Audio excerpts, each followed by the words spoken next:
Күндүн маанилүү жаңылыктар менен тааныштырып, бүгүн программасы. Студияда мен Тимур Владислав. Саламатсыздарбы? Алгач чыгарылыштын кыскача мазмуну менен таанышып алыңыздар. Коомдо кайра эле баягыл кадрлар деген нааразычылык токтой электе өкмөттүн жаңы аппарат башчысынын айланасында чуулгандуу маалымат тарады. Президенттик аппарат чегара маселесинде кимдер кол койгон келишимдер боюнча иш-аракеттер болуп жатканын билдирди. Кыргызстандын медициналык жогорку окуу жайларын Пакистандын кара тизмесинен чыгаруу маселесин чечүү аракети жүрүүдө. Кече өкмөттүн өлөсөлү кадрдык дайындоолору бийликке кайра эле баягы 3 партиянын өкүлдөрү келип жатканын айткан элек.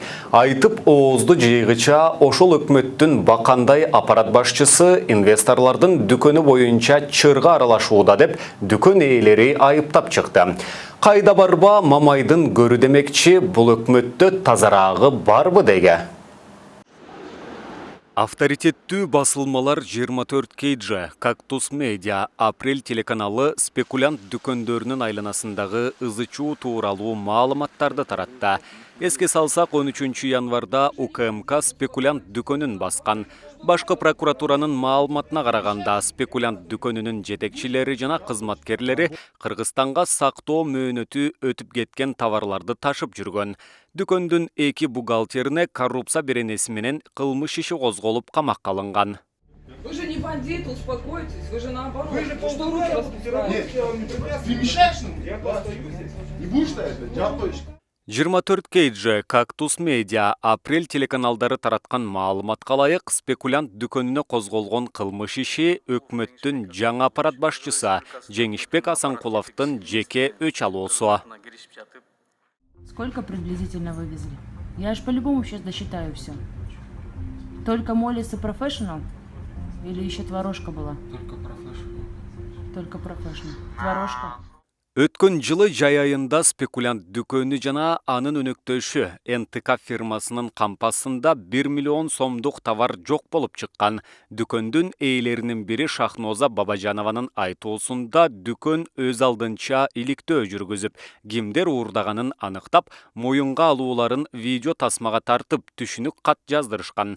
Уурулукка шектелгендердин бири дүкөндүн операционный бөлүмүн башкарган Нияз Шабданов деген адам болуп чыккан. Имбирь. Был? Нет. Да он сам скажет, говори, море, еще что. Чай. Угу. Масло. Да, масло. Море, еще что. Чайги. Келтирилген чыгымды төлөп беребиз деп сөз берген менен төлөгөн эмес. Уурулукка шектелген Нияз Шабдановдун бир тууган агасы азыркы учурда өкмөттүн аппарат башчысы болгон Жеңишбек Асанкулов дүкөндүн ээлерине келип арызын кайтарып алууну талап кылып коркутуп жүргөн экен. Былтыр Жеңишбек Асанкулов президент Сооронбай Жээнбековдун аппаратынын бөлүм башчысы болуп иштечү. Сначала они были в масках, потом маски сняли. И он мне говорит: ты знаешь, сколько у нас родственников? Ну, ты же знаешь, сколько у нас родственников. И тем более ты знаешь, где я работаю. Я говорю: где вы работаете? Он не ответил, но до этого мне сам Нияз Асанкулович говорил: мой брат работает в аппарате президента. Спекулянт дүкөнүнүн ээлери 5 октябрда бийлик алмашкандан кийин Жеңишбек Асанкулов кызматтан чоңоюп, уурулукка шектелген иниси жана анын өнөктөштөрүн дүкөнгө каршы арыз жаздыртып, жеке өч алуусун баштады деп эсептешет. Пятерка на нас и написала заявление, на которых сейчас уголовное дело. Ошентип өкмөттүн аппарат башчысы Жеңишбек Асанкулов инвесторлордун дүкөнү боюнча ызычууга айыпталып жатат. Анын орун басары болуп чегара чырын ырбаты бийип иштен алынган Баткендин губернатору 5 жыл мурун Баткенде мэр болуп иштей албай кызматтан куулган Арзбек Буркановдун жардамчысы Жаныбек Жалалов келди. Өкмөттүн аппаратын башкарган адамдар мындай сөз ээрчиген, чуулуу ишке аралашкан, компетентсиз адамдар болуп жатса, кадр саясаты кандай негизде жүрүп жатат деп Мекенчил партиясынын катарында жүргөн активисттер таң калышууда. Өзүнүн жакын инисин Баткен областынын ГОУДысынын начальниги кылып койду. Иниси Нурланбек Бурканов дегенде. Революция болгондон кийин 5 октябрдан кейін бұлар өзінің жақын жардамшысын Баткен обласының губернатор қылған. Жалалов Жаныбек дегенде. Ал жерде мына иштеп жер қатпаған адамды алып келіп, азыр өкмөттүн аппарат жетекчисинин орунбасары кылып койду. Бул мындайча айтканда, азыр вице болуп отуруп калды да, вице-премьер болуп. Андан сырткары Ошенге өзүнүн кайра водителин алып барып, областын зам губернатор кылды. Таң каласың. И ошондой эле биз бая биримдик мекеним Кыргызстан кетсин, ичип жеген адамдар келбесин деп атсак, Баткен областынын ГУДСынын начальниги кылып, азыркы Асылбек Жээнбековдун досу, жогорку кеңештин депутаты, биримдик партиясынын жетекчилеринин бири Төрөбай Зулпукаровдун эң жакын көздөй адамын алып барып, Мурат Бороновду Баткен областынын УДСынын начальниги кылды. Андан сырткары жогорку кеңештин спикери болгон, эки сөздүн башын кошуп сүйлөй албаган, татык спикер болгон Дастан Артысбекович Жумабековдун инисин Алмазбек Жумабеков дегенде Нарын областынын УДСынын начальниги кылып койду. Биз минтип атсак каяка барабыз? Кыргызстандын конституциясы кол жоолукка айланды. Кайсы президент келбесин баш мыйзамды өзүнүн кызыкчылыгына өзгөртө берди. Жаңы бийлик сунуштап жаткан конституция жогорку кеңештин талкуусуна коюлду. Долбоордун артыкчылыктары тууралуу мамлекеттик телеканалдар жеткиликтүү айтып берер. А биз болсо долбоордун кемчиликтерин эксперттердин пикирлерине таянып айтып беребиз. Конституциянын долбоору жогорку кеңештин кароосуна коюлду. Документке анализ жүргүзгөн Адилет укуктук клиникасы баш мыйзамдагы эл аралык нормаларга карама-каршы келген одоно катачылыктарды таап чыгып, долбоорду сапаттуу иштелип чыгууга тийиш деген тыянак чыгарды. Ошондой эле Адилет клиникасы президентке эбегейсиз ыйгарым укуктардын берилиши сот реформасына терс таасирин тийгизип, соттор кол балага айланып калаарын белгилеген. Баш мыйзамдын долбоору жарандык коомдун, активисттердин, жаш юристтердин катуу каршылыгына кептелди. Белгилүү юрист Нурбек Токтаконов конституциянын долбоорун фашизм деп мүнөздөдү. Проект Конституции, мы видим, это проект монархической и фашистской конституции. Я не стараюсь вас шокировать, это и есть монархическая и фашистская конституция. Почему? Это даже не латиноамериканская модель. Потому что значит латиноамериканская модель? Это там, где де юре есть какой-то баланс, но де-факто за счет контроля силовых органов, силовых структур властвует президент. Вот это латиноамериканская модель. А у нас получается и де-факто, то есть уже даже де юре властвует президент, потому что парламент это просто мальчик на побегушках, получается, а судья вообще никто, судьи это просто проститутки. Вот так и получается, если внимательно прочитать эту конституцию. Почему фашистская конституция? Потому что там, где говорят о неких духовных ценностях, о праве там, не о праве человека, а о праве нации, национальных духовных ценностей, это всегда фашизм, это главный признак фашизма. Поэтому я говорю, что это фашистская и монархическая конституция. Конституциялык реформаны жүзөгө ашыруунун курч зарылдыгы болбогонун жана 6-чы чакырылыштын мөөнөтү бүткөндүгүнө байланыштуу депутаттар мындай чоң маселелерди кароого мыйзам жол бербесин. Венеция комиссиясы баш болгон эл аралык абройлуу уюмдар Садыр Жапаров баштаган бийликке кулак кагыш кылып жатат. Ал эми жаш саясатчы Жеңиш Молдокматов болсо, бул конституция кабыл алынса 4-чү революцияга жол ачаарын айтат. Биринчиден мына бар колумда турган, бул Садыр Жапаров демилгелеген жана анын түшүнүксүз тобу иштеп чыккан конституциясы. Бул конституция эгерде кабыл алынса, 11 апрелге коебуз деп атат, Кыргызстан максатсыз демократиясы жок туңгуйга кептелген мамлекет болуп эсептелинет. Чыныгы диктатура, чыныгы авторитаризм мына конституция менен келет. Мына өзүнүн интервьюсунда айтпадыбы, кечээ мурда күнү бербедиби? Конституцияга каршы чыккандар мамлекетте жоопкерчиликсиз башкарууну каалап аткандар депчи. Ошол учурда өзү моюнга алып атат. Азыркы конституцияда президенттин милдеттери өтө чоң жана президенттик башкаруу деп аталат деп. Жок, супер президенттик башкаруу. Биз акыркы 10 жылда парламентаризмди көрө элекпиз. Калыстуу үчүн эмне үчүн айтпайбыз? Парламентаризмден бир да ыкмасы колдонула элек. Мына конституциянын бир гана бир өзгөчөлүгүн айтып берейин.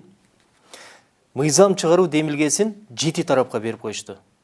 Бул жогорку кеңеш, бул 10 000 кол жалпы демилгечилерге. Бул парламенттин өзү, бул президент, бул өкмөткө, бул башкы прокурор менен жогорку сотко. Жогорку сот менен башкы прокурор эмне кылат? Алар эмне себептен мыйзам чыгаруу демилгесин алды, жана алар кандай мыйзамдар киргизет? Сөзсүз түрдө карательный мыйзамдар кирет. Долбоорго ылайык президент аткаруу бийлигин жетектейт, министрлер кабинетинин курамын жана түзүмүн аныктайт, президенттин администрациясын, коопсуздук кеңешин түзөт жана башкарат. Мындан тышкары башкы прокурорду, улуттук коопсуздук боюнча мамлекеттик комитеттин төрагасын, жогорку соттун, конституциялык соттун жетекчилерин, судьяларды дайындайт. Өзүнүн демилгеси менен референдум жарыялай алат. Мыйзам чыгаруу укугуна дагы ээ. Тажрыйбалуу саясатчы Атамекен партиясынын төрагасы Өмүрбек Текебаев Садыр Жапаров мындай эбегейсиз чоң бийликти эптей албайт деген пикирин айткан.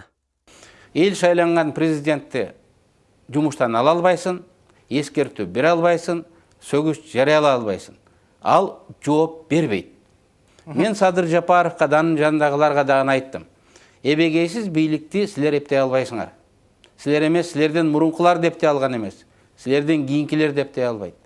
Ал эми Садыр Жапаровка жактоочулук кылып жүрүп, президенттин жакын адамына айланган Акин Токталиев конституцияга каршы добуш берүүгө чакырды. Бүт бар Садыр Жапаров конституция кабыл атат деген мен көп көңүл буруп турдум конституцияга. Анан окуп, анан көңүл буруп, мен Садыр Жапаров имамды тигине карасам, ойлодум, конституция бул конституция болуп бараттыр. Мен мусулмандан барып чакырып кететим, бул конституция каршы чыккыла. Мында силер колдодуңар беле Садыр Жапаровду президентке. Эми каршы чыккыла конституция кабылганы. Андан көрүп биз эскери конституция менен жашап туралы.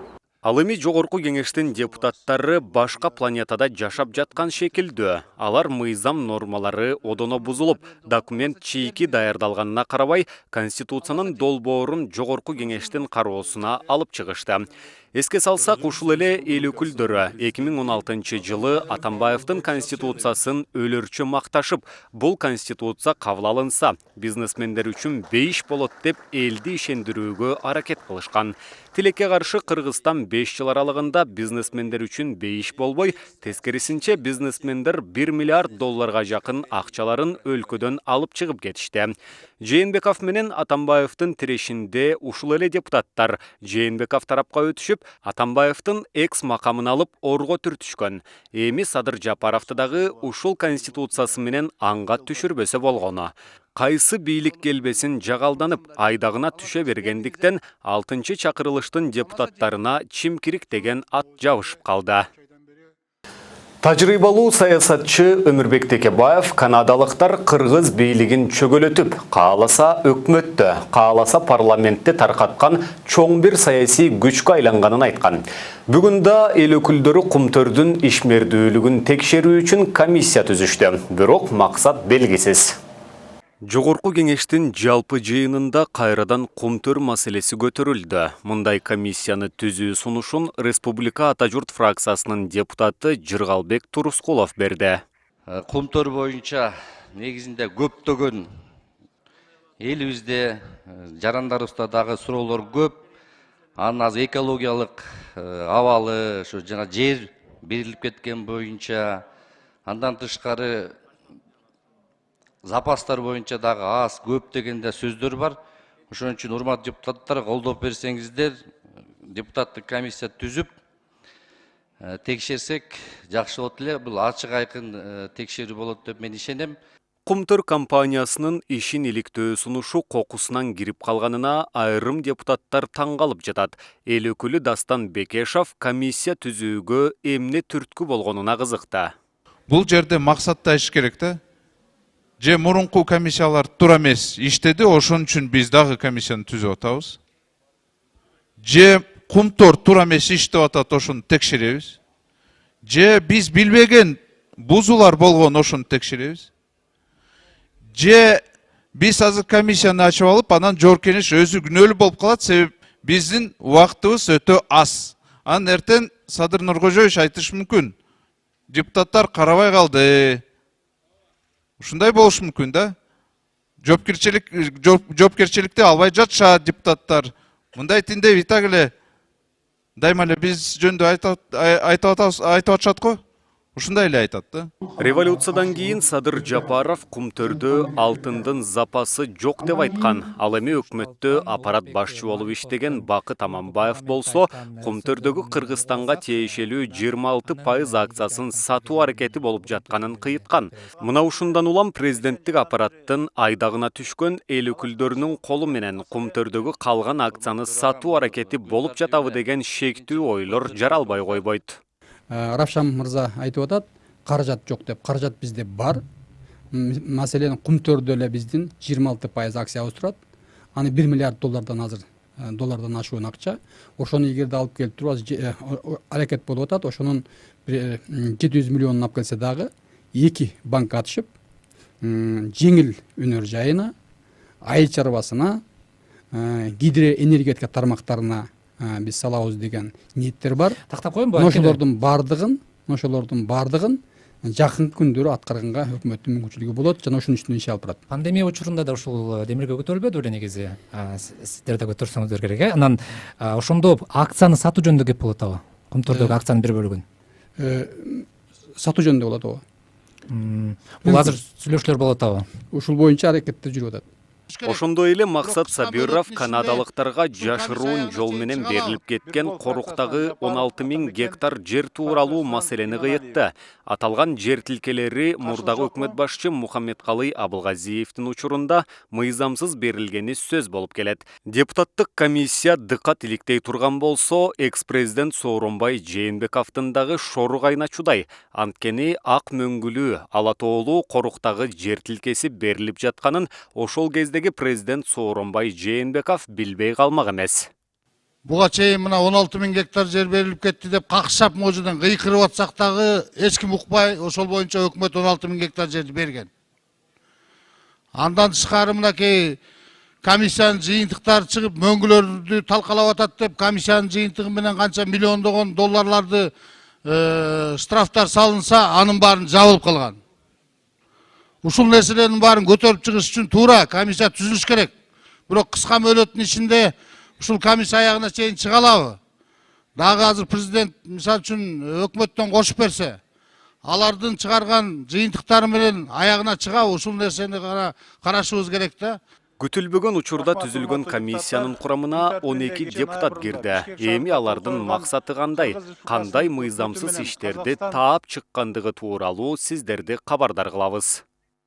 Кыргызстанда 2020 жылдын октябрь айында бийлик алмашкандан бери кыргыз-өзбек чегарасындагы бир дагы метр жер боюнча келишим кабыл алынган эмес. Бул тууралуу 17 февралда президенттин басма сөз кызматы кабарлады.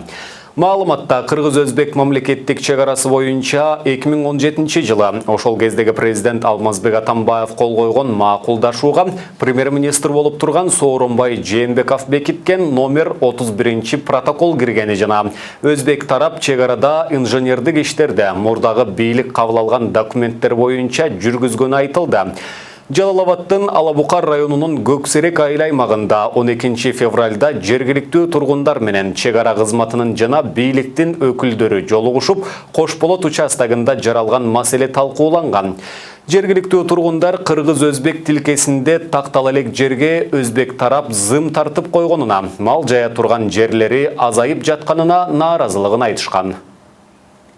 Улуттук коопсуздук боюнча мамлекеттик комитеттин төрагасы Камчыбек Ташиев эртең 18 февралда Германиядан Бишкекке учуп келет. Андан ары Баткенге сапар тартаары күтүлүүдө. Бул тууралуу жергиликтүү басылмалар жазып чыкты. Урматтуу мекендештер, буюрса УКМКнын төрагасы Камчыбек Ташиев эртең 18 февраль саат 10:00 чет мамлекеттен Манас аэропортуна учуп келип, дароо саат 11:00 Баткен облусуна учат. Тийиштүү маселелер жеринде каралат деп жазылат маалыматта. Буга чейин 12 февралда Камчыбек Ташиев Германиянын борбору Берлин шаарында бейтапкананын биринде жүрөгүнөн операция болгон. Анын операциядан кийинки абалы жакшы экендиги айтылган. Билим берүү жана илим министри Алмазбек Бейшеналиев Пакистанга 16 февралда иш сапар менен барып, Кыргызстандын медициналык жогорку окуу жайларын бул өлкөнүн кара тизмесинен чыгаруу маселесин талкуулады. Иш сапар учурунда министр Бейшеналиев Пакистандын билим берүү жана кесиптик техникалык билим алуу министри Шавкат Махмуд жана жогорку билим берүү боюнча комиссиянын төрагасы Тарик Банури менен жолукту.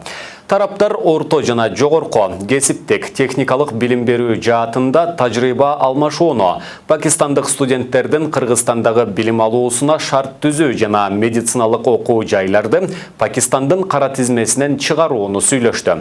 2020 жылдын октябрь айында Пакистан Кыргызстандагы медициналык жогорку окуу жайларды кара тизмеге киргизип, өз атуулдарын бул окуу жайларга тапшырбоого чакырган. Буга Кыргызстандан дарыгерлик диплом алган пакистандыктардын 90% Пакистандагы милдеттүү сынактан өтпөй, дипломдору жарабай калгандыгы жүйө келтирилген. Атамекен партиясы Бишкек шаардык кеңешине шайлоого катышуу үчүн иш аракетин баштады. Бүгүн партиянын башкы штабында жаш саясий ишмерлер, активисттер, журналисттер, укук коргоочулар менен депутат Жанар Акаевдин жолугушуусу болуп өттү. Иш-чарада борборубуздун өнүгүүсүнө карай партиянын алдыдагы иш планы, көйгөйлүү маселелерди чечүү жолдору талкууланды. Депутат Жанар Акаев өз сөзүндө демилгелүү жаштарды шаар үчүн, шаардын өнүгүүсү үчүн кызматташууга чакырып, ийгилик каалады. Белгилей кетсек, жергиликтүү кеңештерге шайлоо ушул жылдын 11 апрелинде өтөт. Улуттук коопсуздук боюнча мамлекеттик комитет Женго кайманаты менен белгилүү кылмыштуу топтун лидери делген Кадыр Досановго байланыштуу дагы бир кылмыш ишин ачты. Бул тууралуу УКМКнын басма сөз кызматы 17 февралда билдирүү таркатты. Досоновго карата жазык кодексинин 215 беренесинин 3 бөлүмү кылмыштуу жол менен алынган кирешелерди легалдаштыруу боюнча иликтөө жүрүп, кылмыштардын жана жоруктардын бирдиктүү реестрине катталып, сотко чейинки териштирүү башталды. Буга чейин эч жерде иштебеген, ишкердик менен алектенбеген Досоновго байланыштуу адамдарга катталган 19 автоунаа, 15 турак жай, 35 жер тилкеси аныкталды. Досоновдун мындан тышкары курулуш компанияларынын ири өлчөмдө каржылоо фактыларынын бет ачылды. Улуттук коопсуздук боюнча мамлекеттик комитет өзүн УКМК кызматкери катары тааныштырып жүргөн жаранды аныктады. Мекеме кабарлагандай, анын аракети кылмыш жаза кодексинин жасалма документ жасоо беренеси боюнча кылмыштардын жана жоруктардын бирдиктүү реестрине катталган.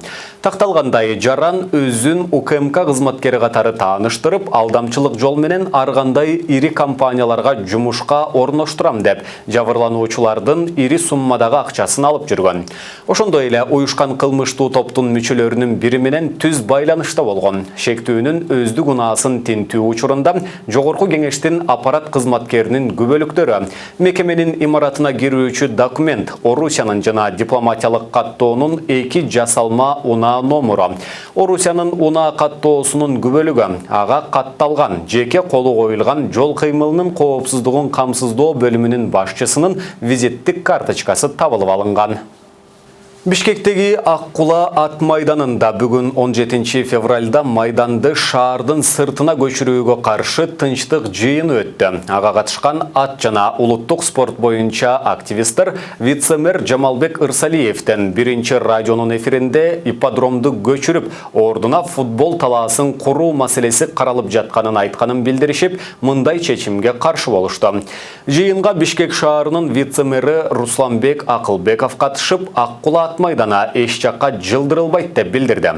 Аккула ат майданы бир нече жылга созулган соттук териштирүүлөрдөн кийин 2020 жылдын сентябрь айында Бишкек шаар башкармалыгынын карамагына өткөн. Мына ушуну менен бүгүнкү берүүбүздү жыйынтыктайбыз. Кийинки эфирлерден амандашканча сак саламатта туруңуздар.